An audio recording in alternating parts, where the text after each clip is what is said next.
34 amerikanë të shquar, duke përfshirë ish sekretaren e shtetit Madeleine Albright dhe ish të dërguarin amerikan në lindjen e mesme Dennis Ross, thonë në një raport se presidenti i ardhshëm amerikan duhet të zbatojë një politikë të re ndaj vendeve muslimane.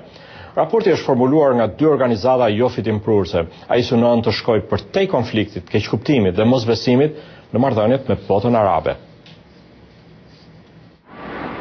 Qysh nga sulmet terroriste të vitit 2001 dhe ndërhyrjes amerikane në Irak në vitin 2003 janë shtuar tensionet me shumë vende muslimane.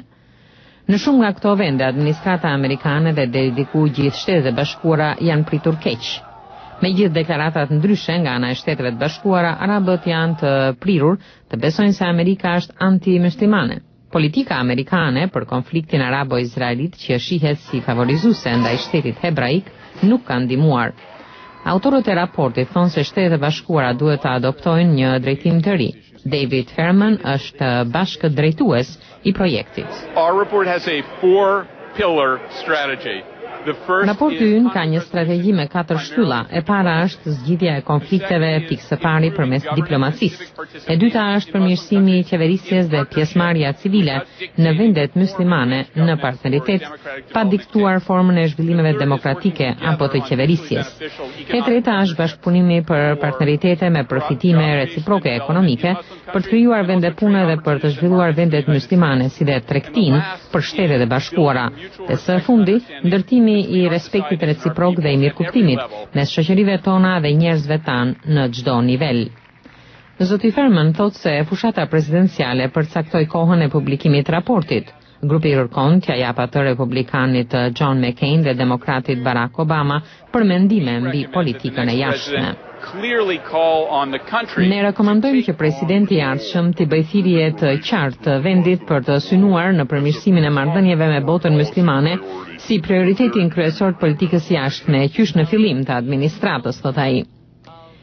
Ingrid Metzen është presidente e shoqatës islamike të Amerikës së Veriut dhe antare e grupit. Ajo thotë se raporti ofron një alternativë ndaj një strategjie që ka nxitur armiqsinë e botës muslimane ndaj Shteteve të Bashkuara.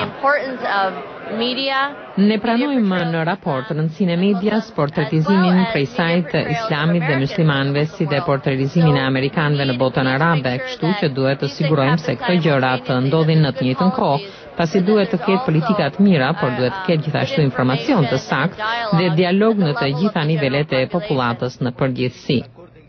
Ahmed Yunis është analist me qendrën Gallup për studime muslimane.